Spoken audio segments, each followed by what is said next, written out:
आपने कहा कि बिहार को लेबर स्टेट बदलने से आपका प्लान क्या है। पहले आप ये समझिए कि लेबर स्टेट है क्यों। यहाँ पर तो आप लोग सब पत्रकार बंधु बैठे हैं, मोदी जी का बहुत बड़े बड़े यहाँ लोग फैन बैठे हुए हैं, लोग पत्रकार भी और समाज भी।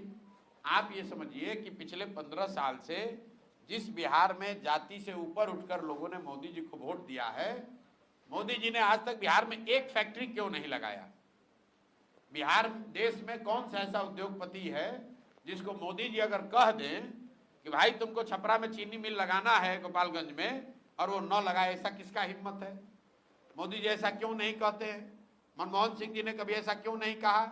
इसलिए नहीं कहा कि आपने ठीक कहा कि बिहार सरकार, दिल्ली सरकार और दिल्ली में बैठे लोगों के लिए, देश में लोगों के लिए लेबर का सप्लायर है। और अगर बिहार में फैक्ट्री लग जाएगी तो गुजरात में 10-12 हजार रुपया में 10 घंटा काम करने के लिए, पंजाब में खेत काटने के लिए 10 हजार रुपया में लेबर आएगा कहां से। इसीलिए यहां पर सरकार, दिल्ली में कोई भी रहे, वो बिहार में फैक्ट्री नहीं लगाते हैं, क्योंकि अगर यहां से मजदूरों का सप्लाई रुक गया तो कितने देश के हिस्सों में फैक्ट्रियों का जो लेबर कॉस्ट है वो बढ़ जाएगा। फैक्ट्री बंद नहीं होगी। ये मत समझिए कि गुजरात में लेबर नहीं है या तमिलनाडु में लेबर नहीं है। अरे भाई, तमिलनाडु में भी तो लेबर है, लेकिन तमिलनाडु के फैक्ट्रियों में, कोयम्बटूर में जो तमिल लेबर है वो 25 हजार रुपया लेता है, और बिहार का गरीब बच्चा जाता है वो 12 हजार 14 हजार में काम करता है। इसीलिए तो आप देख रहे हैं कि तिरुपुर में, कोयम्बटूर में, सूरत में लाखों बच्चे बिहार के काम कर रहे हैं। क्यों कर रहे हैं? क्योंकि इतने कम पैसे पर काम करने वाला दूसरा कोई नहीं है। और ये लेबर के लिए नहीं है। मान लीजिए कि गेहूं पंजाब में होता है तो सरकार क्या चाहेगी कि गेहूं का उत्पादन पंजाब में बंद हो जाए? नहीं चाहेगी, क्योंकि उससे देश में संकट हो जाएगा, गेहूं कम हो जाएगा। एक दौर था जब पूरे देश में गेहूं अगर चाहिए तो आपको पंजाब से गेहूं लेना है। वैसे ही एक दौर बन गया है कि पूरे देश में अगर लेबर रेट को दबा के रखना है, कम पैसे में लेबर चाहिए, तो बिहार को इसी दशा में रखो ताकि लाखों बच्चे 10-12 हजार में लेबर के लिए तौर पर काम करें। इस बात को आप लोग गंभीरता से समझिए। कश्मीर में टनल बनता है, आप सुनते हैं आतंकवादी घटना हुई, मजदूर मारे गए, उसमें ज्यादातर बिहार के हैं। ऐसा कैसे? कश्मीर कहाँ, बिहार कहाँ? कश्मीर और बिहार के बीच में हिमाचल प्रदेश है, पंजाब है, उत्तराखंड है, उत्तर प्रदेश है। वहां के लोग क्यों नहीं जा रहे हैं लेबर बन के कश्मीर में?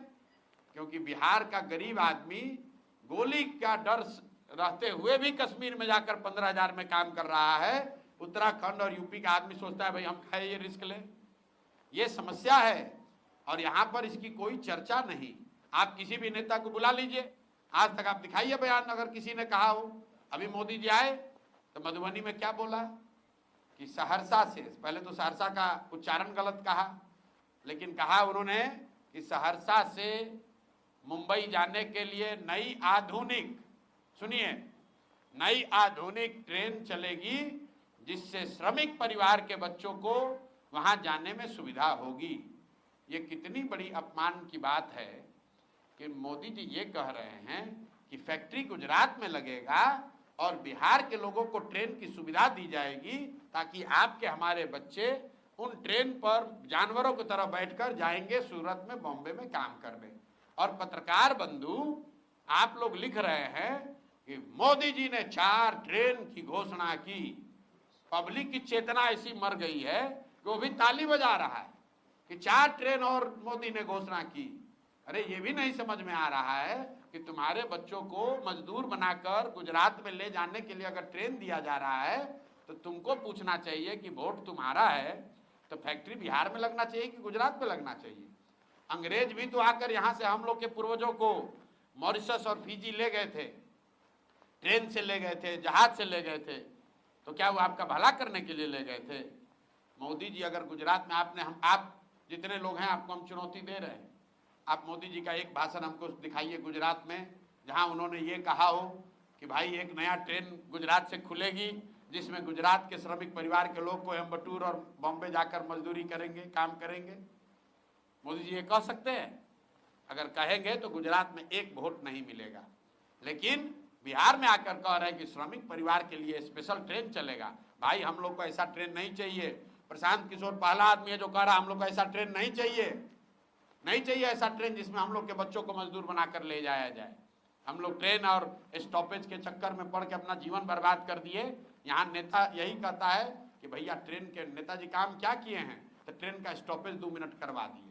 यही काम है उनका, यही योगदान है समाज में कि भैया पहले गाड़ी हफ्ता में 2 दिन चलता था, अब 3 दिन चलने लगा। इसी में लोग 5 बरस वोट दे रहा है। इसका हम लोग विरोध करते हैं।